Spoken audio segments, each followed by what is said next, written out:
arsitektur. Di sini saya akan menerangkan 3 materi. Yang pertama, dan yang kedua, dan yang ketiga. Ikutin terus ya. Cekidot.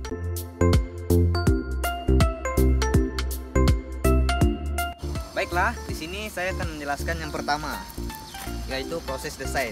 Perlu teman-teman ketahui, apa itu proses desain? Proses desain adalah suatu eksplorasi yang berupa serangkaian tindakan yang dapat dilakukan seorang arsitek untuk menghasilkan sebuah ide. Nah, mengaktualisasikannya ke suatu bangunan atau rancangan. Asyik.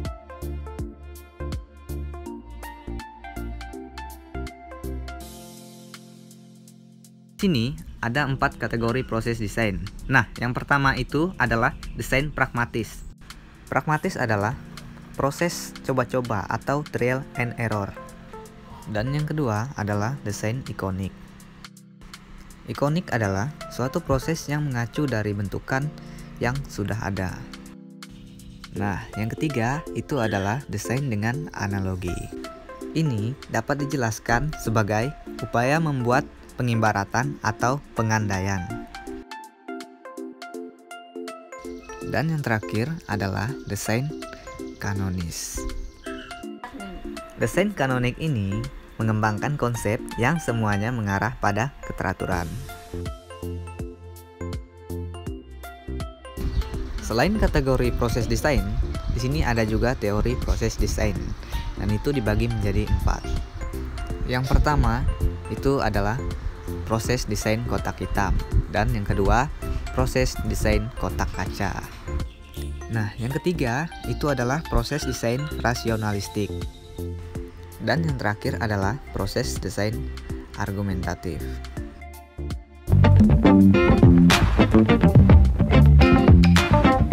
Oke teman-teman, kita lanjut ke materi kedua, yaitu dimana membahas tentang aspek manusia di dalam arsitektur. Asyik. Oke, apa itu aspek manusia dalam arsitektur? Perlu teman-teman ketahui, aspek manusia dalam arsitektur adalah dimana suatu arsitektur yang ada di tempat ini itu mempengaruhi pengunjung-pengunjung yang datang ke sini. Nah, kita langsung pergi ke contohnya saja.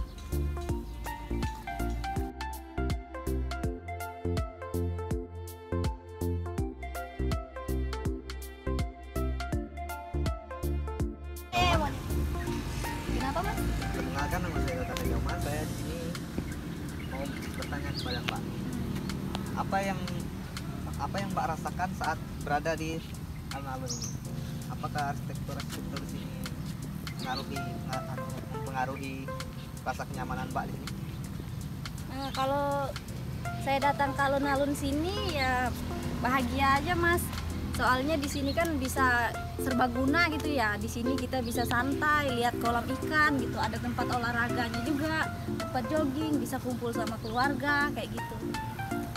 Terima kasih Mbak ya. Oh iya, Mas.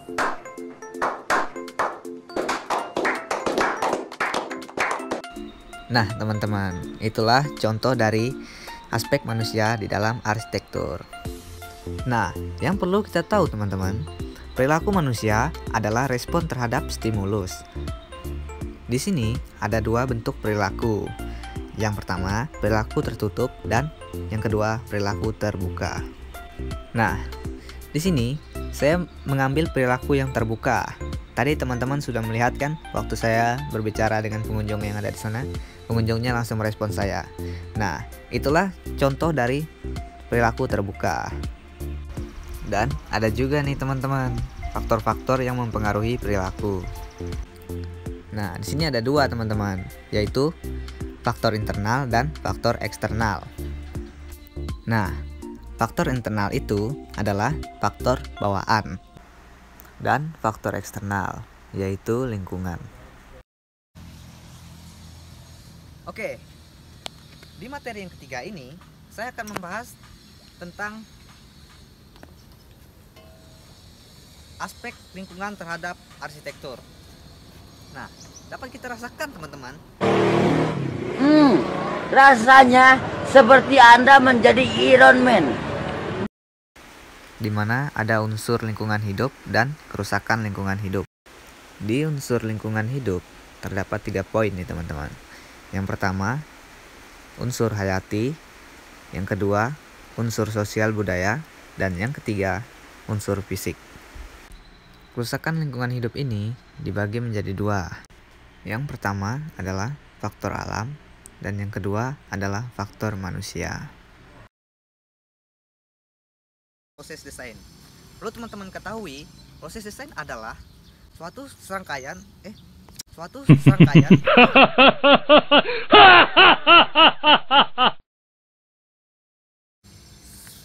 proses apa lagi?